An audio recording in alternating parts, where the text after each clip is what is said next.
Olá, pessoal, tudo bem? Sejam bem-vindos a mais um estudo do Vem Segue-me. Essa semana estamos entrando aqui no capítulo de Juízes e o tema é O Senhor levantou um libertador. Se você ainda não é inscrito, por favor, se inscreva nesse canal, ative o sininho para receber as notificações e o seu comentário é muito bem-vindo aqui. Eu agradeço a todos os comentários que sempre são realizados aqui nos nossos estudos. Esta semana, estamos entrando no capítulo de Juízes, e o tema e os tópicos que nós estudaremos serão: o Senhor oferece libertação quando falhamos em obedecer, o Senhor pode fazer milagres quando confiamos em seus caminhos, a força vem da fidelidade a nossos convênios com Deus, uma lição da vida de Sansão. Então, nós vamos aprender sobre o Senhor oferece libertação quando falhamos em obedecer. Bom, o livro de Juízes, nós aprendemos que são 12 os juízes que contém nesse livro. E eles são Otoniel, Eude, Sangar, Débora, que é a única mulher, Baraque, Gideão, Abimeleque, Tolá, Jair, Jefte, Ibsã, Elon, Abidom e o mais conhecido aí, Sansão. Então, esses são os 12 juízes que compõem o livro, que nós vamos aprender os principais. Bom, no Juízes, no capítulo 2, de 11 a 13, eu separei essa escritura que diz assim: então fizeram os filhos de Israel o que parecia mal aos olhos do Senhor, e serviram aos Baalins. Bom, aí eu vou dar uma parada aqui para lembrar que Josué, que foi a última aula que nós gravamos aqui, nós aprendemos que os israelitas estavam sendo abençoados pelo Senhor, enquanto eles estavam sendo ali guiados pelo seu profeta Josué. E com a morte de Josué, os israelitas começaram a não guardar mais os mandamentos, como diz a Escritura. Fizeram os filhos de Israel o que parecia mal aos olhos do Senhor, e começaram a servir outros deuses. E no versículo 12 diz: e deixaram ao Senhor Deus de seus pais, que os tirara da terra do Egito, e foram-se após outros deuses, dentre os deuses dos povos que havia ao redor deles, e encurvaram-se a eles e provocaram o Senhor a ira, porquanto deixaram ao Senhor e serviram a Baal e a Astorote. Então, eles começaram a fazer aquilo que era mal aos olhos do Senhor, servindo a outros deuses, os filhos de Israel.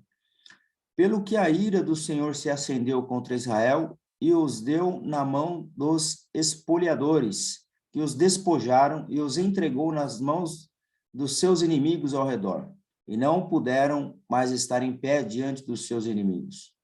Por onde quer que saíam, a mão do Senhor era contra eles para mal, como o Senhor tinha dito e como o Senhor lhes tinha jurado, e estavam em grande aperto.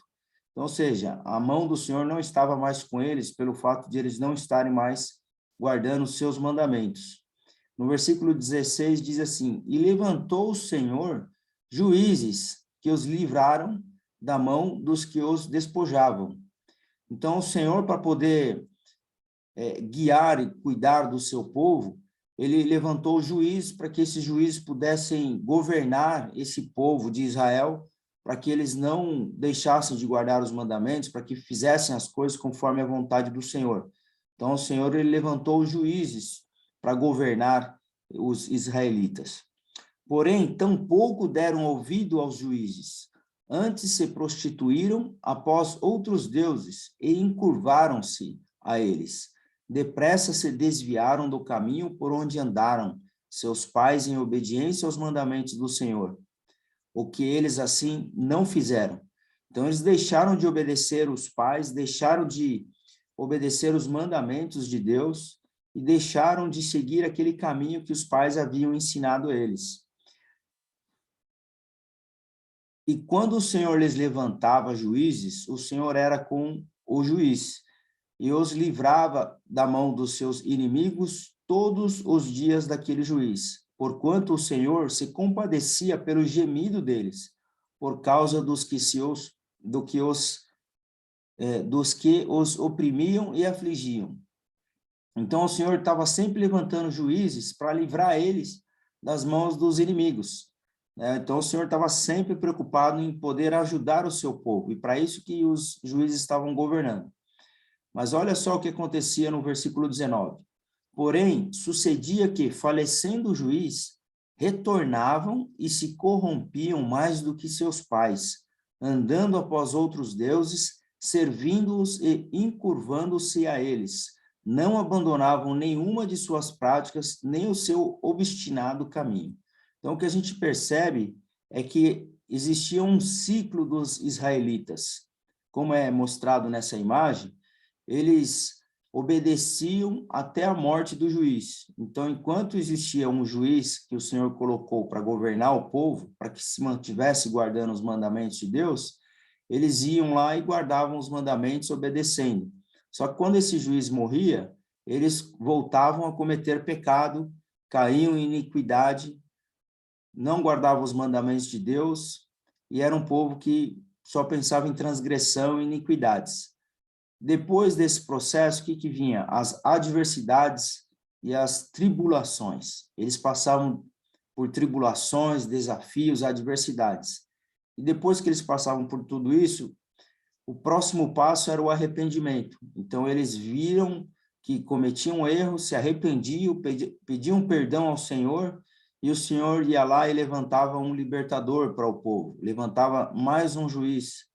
E, novamente, depois que esse juiz morria, né? Ou seja, eles obedeciam esse juiz como libertador, depois de ter se arrependido dos seus pecados, até que a morte desse juiz acontecia e eles voltavam novamente a cometer pecados, cair em iniquidade, em transgressões, e esse era o ciclo que os israelitas estavam vivendo nesse período do livro de Juízes.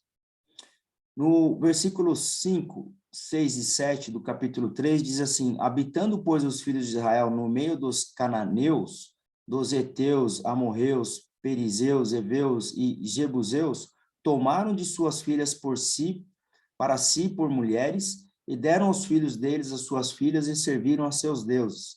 Então, ou seja, os filhos dos israelitas e dos cananeus, eles se casavam entre si. E os filhos de Israel fizeram o que parecia mal aos olhos do Senhor, e se esqueceram do Senhor, seu Deus, e serviram aos Baalins e a Astarote. Ou seja, eles realmente não estavam fazendo as coisas conforme nesse ciclo aí que a gente aprendeu.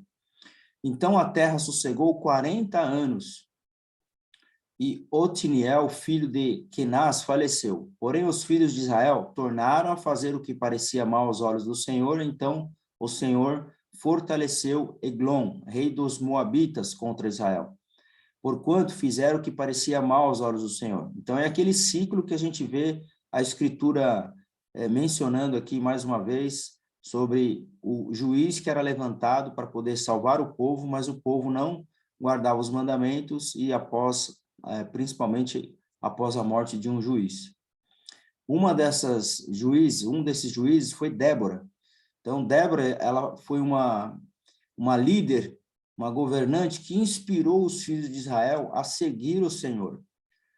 Então, disse Débora a Baraque: levanta-te, porque este é o dia em que o Senhor entregou Sísera na tua mão. Porventura o Senhor não saiu diante de ti?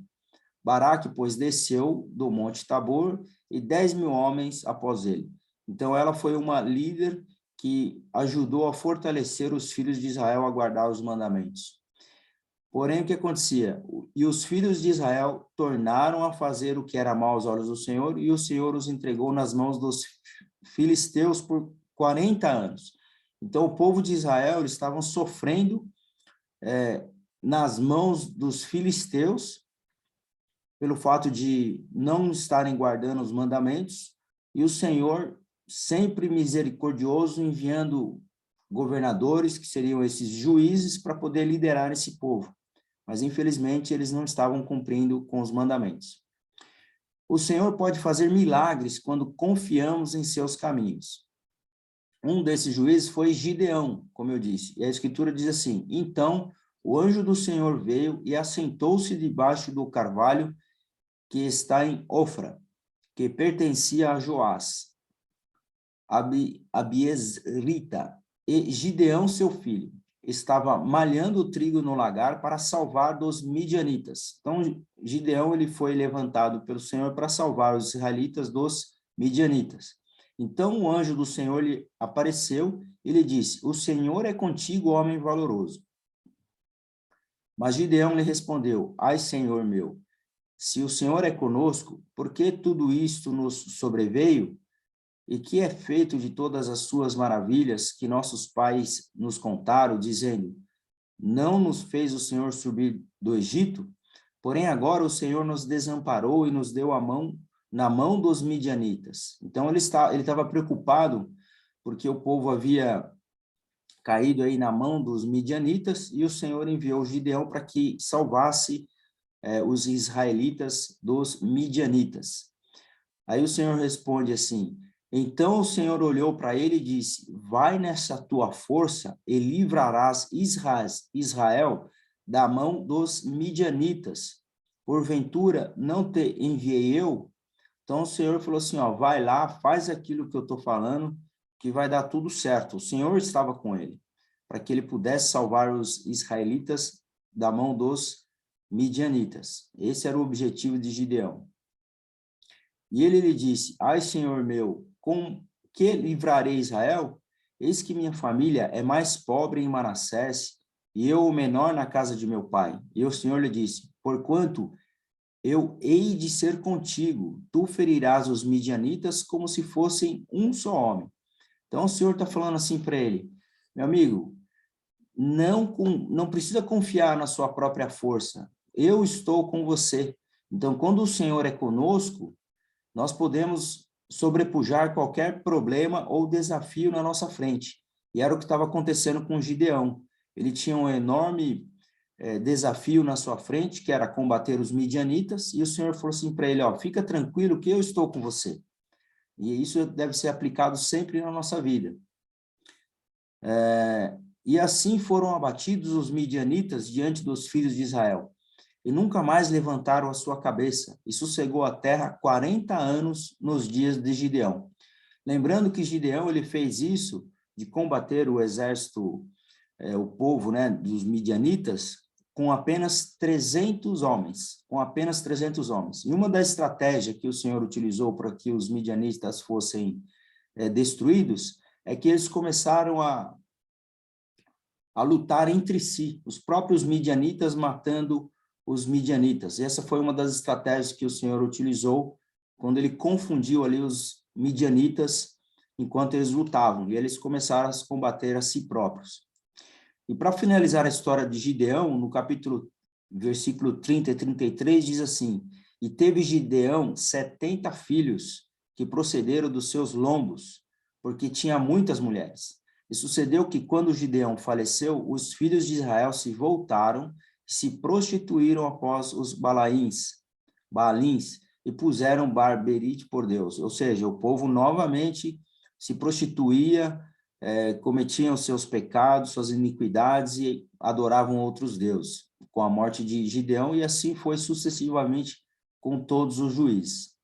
Bom, como eu disse, o juiz mais conhecido do livro é Sansão, e nós vamos aprender um pouco mais agora sobre Sansão. Eu convido você a ficar aqui comigo até o final, vale a pena. A força vem da fidelidade a nossos convênios com Deus. Então, nós sabemos que Sansão era um homem muito forte, como a gente vê nessa imagem aí, com seus cabelos, toda a sua força física. Nós vamos aprender que a verdadeira força, ela vem da fidelidade, ou seja, quando você guarda os convênios e os mandamentos de Deus. E havia um homem de Zorá, da família de Dan, cujo nome era Manoá. E sua mulher era estéril e não tinha filhos. E o anjo do Senhor apareceu a essa mulher e disse-lhe: eis que agora és estéril e nunca deste à luz, porém conceberás e darás à luz a um filho. Porque eis que tu conceberás e darás à luz a um filho sobre cuja cabeça não subirá navalha, ou seja, seu cabelo não será cortado. Porquanto o menino será nazireu de Deus desde o ventre, e ele começará a livrar Israel da mão dos filisteus. Então, mais uma vez, o Senhor colocou aí Sansão com um objetivo de vida que era livrar Israel da mão dos filisteus. Esse era o objetivo, e por isso apareceu um anjo à sua mãe e falou assim, semelhante a Maria, quando o anjo apareceu para ela, dizendo que ela haveria de ter um filho, que Jesus salvaria a humanidade. Sansão, ele também é comparado a esse momento, a esse fato, de quando um anjo aparece à sua mãe, dizendo que ela vai dar à luz a um filho e que esse filho vai salvar um povo. Ele vai livrar esse povo, que seriam os israelitas, das mãos dos filisteus. Então, por esse momento, Sansão é comparado a Maria e a Jesus. E desceu Sansão a Timnate, e vendo em Timnate uma mulher das filhas de filisteus, subiu e declarou a seu pai e a sua mãe e disse: vi uma mulher em Timnate das filhas dos filisteus, agora, pois, tomai-ma por mulher. Então, o Sansão estava conversando com os pais dele aqui, com o pai, com a mãe dele, e ele falou que ele tinha visto uma mulher e que ele tinha gostado daquela mulher e queria tomar aquela mulher para a esposa. Ele estava pedindo para o pai e a mãe dele fazer isso. Porém, seu pai e sua mãe, eles disseram: não há porventura mulher entre as filhas de teus irmãos, nem entre todo o meu povo, para que tu vás tomar mulher dos filisteus, daqueles incircuncisos? E disse Sansão a seu pai: tomai-me esta, porque ela agrada aos meus olhos. Então, Sansão falou o seguinte, ou seja, os pais falaram assim, né, meu filho, não tem uma mulher melhor para você querer tomar para a esposa, você vai querer tomar justamente a mulher lá dos filisteus? E Sansão disse, é essa mesmo que eu quero, porque é ela que me agrada. Mas, na verdade, existia um propósito, né, que nós vamos aprender mais para frente. Mas a passagem que eu separei aqui também sobre Sansão, para a gente lembrar quem foi Sansão, diz assim: mas seu pai e sua mãe não sabiam que isto vinha do Senhor, pois buscava ocasião contra os filisteus. Então o Senhor estava provocando ali realmente, através dessa mulher que Sansão havia escolhido para se casar, para que houvesse realmente um conflito contra os filisteus, para que Sansão pudesse ali combater os filisteus, para poder salvar Israel das mãos dele. Porquanto naquele tempo os filisteus dominavam sobre Israel, né? Então o Senhor falou, olha, filisteus estão dominando sobre Israel, nós vamos arrumar aqui uma confusão, Sansão vai se casar com uma das mulheres dos filisteus, e nós vamos, dessa maneira aí, combater os filisteus. Então havia um propósito nisso tudo, nessa união de Sansão com essa mulher. Aí no 5 diz, desceu, Sansão com seu pai e com sua mãe, a Timnate, e chegando às vinhas de Timnate, eis que um leão novo, bramando-lhe, saiu ao encontro. Então, aí, na Bíblia, em Juízes, a gente aprende que Sansão ele lutou com um leão nesse momento. Então, o Espírito do Senhor se apossou dele tão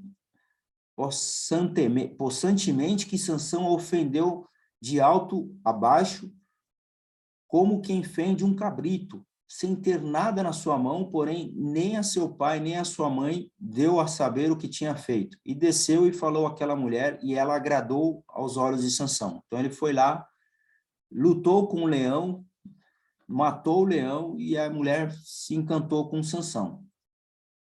Então disse Sansão, aí já é um outro momento de Sansão, uma outra fase ali, um outro fato que aconteceu na vida dele, né? Essa do leão, que é bem marcante, esse momento que ele mata o leão, e outro momento importante também, que é citado no livro de Juízes, é na escritura 16 e 17, que diz, então disse Sansão, com uma queixada de jumento, dois montões, com uma queixada de jumento, matei 1000 homens.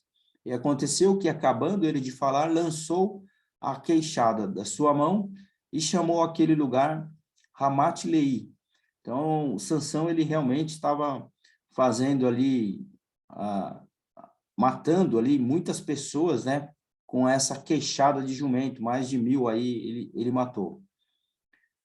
Ou seja, os filisteus estavam ali já não sabendo como lidar com Sansão, que estava destruindo ali, matando milhares de homens ali, filisteus, e aconteceu que, no versículo 4 a 6, a gente entende um pouco a presença aí de Dalila na vida de Sansão. E depois disso aconteceu que se afeiçoou a uma mulher do vale de Soreque, cujo nome era Dalila. Então aí entra Dalila na vida de Sansão. Então os príncipes dos filisteus subiram a ela e lhe disseram: persuade-o e vê em que consiste a sua grande força, e com que poderíamos assenhorar-nos dele e amarrá-lo, para assim o afligirmos, e te daremos cada um 1.100 moedas de prata. Então, ou seja, os filisteus falaram assim para Dalila, ó, vai lá, fica com Sansão, descobre, né, em que consiste essa sua grande força que ele tem, que ele está matando aí mais de 1.000 homens, para que a gente possa aí amarrar ele, afligir ele, e tentar capturar Sansão. Os filisteus queriam conhecer um ponto fraco de Sansão, e pediu para que Dalila descobrisse isso. Disse, pois, Dalila a Sansão: declara-me, peço-te, em que consiste a tua grande força, e com que poderia ser amarrado para te poderem afligir? Então, ela conversando ali com Sansão, sua esposa aí nesse momento, provavelmente, ela sendo ali subordinada pelos filisteus que pagariam por essa informação, e ela estava buscando isso, descobrir qual era a fraqueza de Sansão. E descobriu-lhe todo o seu coração e disse-lhe, aí Sansão disse para ela, né? Nunca subiu navalha à minha cabeça, conforme aquela escritura que nós já lemos lá atrás, quando o anjo apareceu e profetizou à sua mãe, né? Que o seu filho não subiria uma navalha na cabeça dele. E ele foi e disse isso para Dalila: nunca subiu navalha à minha cabeça, porque sou nazireu de Deus desde o ventre de minha mãe. Se viesse a ser rapado, ir-se-ia de mim a minha força, e me enfraqueceria, e seria como todos os demais homens. Vendo, pois, Dalila que já lhe descobrira todo o seu coração, mandou chamar os príncipes dos filisteus, dizendo: subi esta vez, porque agora me descobriu ele todo o seu coração. E os príncipes dos filisteus subiram a ela e trouxeram o dinheiro na sua mão. Ou seja, Sansão falou para ela que sua força estava nos seus cabelos. Ela foi lá, diante dos príncipes dos filisteus, falou assim, olha, a força do Sansão está no cabelo dele. E aí o que aconteceu? Os filisteus subiram, pagaram ela aquilo que havia prometido, e então ela o fez dormir sobre os seus joelhos e chamou um homem, e ele rapou-lhe as 7 tranças do cabelo de sua cabeça. E ela começou a afligi-lo e retirou-se dele a sua força. Então, cortaram o cabelo de Sansão e sua força foi embora. E o cabelo de sua cabeça ele começou a crescer como quando foi rapado. E sucedeu que, alegrando-se-lhes o coração, disseram: chamai Sansão para que nos divirta. E chamaram Sansão do cárcere e divertia-os, e fizeram-no estar em pé entre as colunas. Então, ou seja, eles levaram Sansão, prenderam Sansão, levaram Sansão do cárcere, né, e divertia-se ali com Sansão, e foi isso que aconteceu, né, depois que Dalila falou qual era o ponto fraco de Sansão. Eles conseguiram aprender Sansão. E aí o que aconteceu o quê? Então disse Sansão ao moço que tinha pela mão, enquanto ele estava preso ali pelos filisteus: guia-me para que apalpe as colunas em que se sustenta a casa, para que me encoste nela. Então ele falou assim, ó, Sansão, na verdade, já tinha sido tirado os 2 olhos dele nesse momento. E aí ele pediu para que uma pessoa guiasse ele pelas colunas da casa, e foi o que aconteceu, até que esse guia levou ele a essas colunas. E nessa casa estava cheia de homens e mulheres.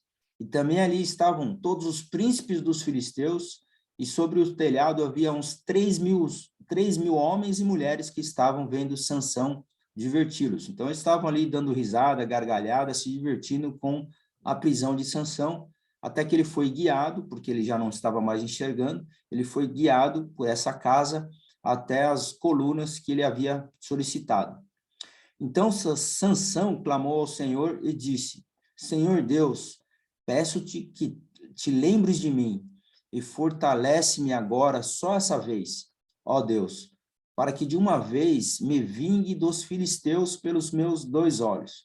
Então ele pediu ali na sua última oração para que o Senhor tivesse com ele, para que ele pudesse se vingar dos filisteus, e pedindo forças ali para o Senhor. E o que aconteceu foi, no versículo 29, abraçou-se, pois, Sansão com as 2 colunas do meio e que se sustinha a casa, e arrimou-se sobre elas, com a sua mão direita numa e com sua mão esquerda na outra, como a gente vê na imagem aí do lado direito. Ele colocou a mão direita numa coluna, a mão esquerda na outra coluna, e disse Sansão: morra eu com os filisteus. E inclinou-se com força, e a casa caiu sobre os príncipes, ou seja, mais de 3.000 pessoas que estavam naquela casa, e sobre todo o povo que nela havia. E foram mais os mortos que matou na sua morte do que os que mataram na sua vida. Então, ou seja, Sansão morreu, levando com ele aí milhares de pessoas junto com na sua morte. Então, qual que é a lição da vida de Sansão? Então, vamos aprender aqui uma reflexão sobre todas as escrituras, né, que aconteceu. Primeiro que o Senhor, ele levantava juízes para poder salvar o seu povo, os israelitas, que não estavam mais guardando os mandamentos de Deus. Então, todos esses juízes, Sansão foi um deles, foi enviado para o Senhor para poder salvar os israelitas das mãos dos filisteus que estavam vivendo em iniquidade. Só que Sansão, vamos aprender qual foi a lição que a gente tirou dessa vida de Sansão, que é o juiz mais conhecido. Sansão, ele nasceu com um grande potencial. Ele foi prometido à mãe dele. Havia já uma promessa, havia uma missão de vida. Sansão, ele veio para libertar os israelitas. E aí diz, ele começará a livrar a Israel da mão dos filisteus. Mas quando cresceu, Sansão olhou mais para as tentações do mundo do que para a orientação de Deus. Ele tomava uma decisão porque ela agradava aos seus olhos, e não porque era o certo. Repetidas vezes, as escrituras usam a expressão "e desceu", ao relatar as jornadas, ações e escolhas de Sansão. Em vez de se erguer e brilhar para cumprir o seu grande potencial, Sansão se deixou vencer pelo mundo, perdeu o poder que recebera de Deus e teve uma morte trágica e precoce. Então, essa é a lição que a gente tira da vida de Sansão, a conclusão de que ele realmente colocava os seus próprios interesses ao invés dos interesses de Deus, por isso ele teve essa morte trágica. Ele veio para cumprir uma missão e acabou que não realizou esse propósito que Deus havia colocado na vida dele. Resumindo, meus amigos, todo esse livro de Juízes, a gente aprende que tudo aquilo que a gente não pode fazer na vida, tudo aquilo que a gente não pode fazer, se você lê e encontra no livro de Juízes. Eu acho que Deus deixou essa escritura através dos seus profetas para que a gente pudesse aprender essa lição. O que nós não devemos fazer.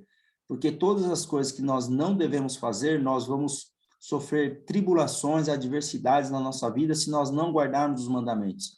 E era exatamente dessa forma que o povo estava vivendo, em iniquidade. Era um povo que não guardava os mandamentos de Deus, mesmo enviando juízes para governar, depois da morte dos juízes, eles voltavam a cometer pecado, era aquele ciclo dos israelitas que nós aprendemos aqui. Então, o livro de Juízes, ele serve para a gente aprender o que não deve ser feito. O Senhor, ele explica, e eu acho que é um livro que a gente tira um grande aprendizado de que se nós não seguirmos os mandamentos de Deus, nós vamos sofrer as consequências já impostas, sabemos que sofremos as consequências quando nós não guardamos os mandamentos de Deus. E foi assim que aconteceu com os israelitas e os filisteus que já viviam em iniquidade. Então, a grande lição que a gente tira do livro de Juízes é essa, e que Sansão, infelizmente, não cumpriu com a vontade do Senhor, fazendo assim, caindo em tentação e procurando fazer as coisas conforme a sua própria vontade, não a vontade de Deus. Então, essa é a história de Sansão. Espero que você tenha relembrado dessa história. Convido você também a comentar aqui aquilo que você leu, que eu não falei, que você possa comentar aqui a sua opinião sobre tudo isso, a sua escritura preferida. Próxima aula, nós vamos falar sobre Ruth e Samuel, e eu convido você a estar comigo aqui nas próximas semanas para estudar esses 3 tópicos. Muito obrigado a todos, compartilhe essa mensagem, deixe aqui o seu comentário, sua escritura preferida, e se você quer saber mais, clique no link abaixo se você não é membro da Igreja de Jesus Cristo. Um forte abraço e até a semana que vem.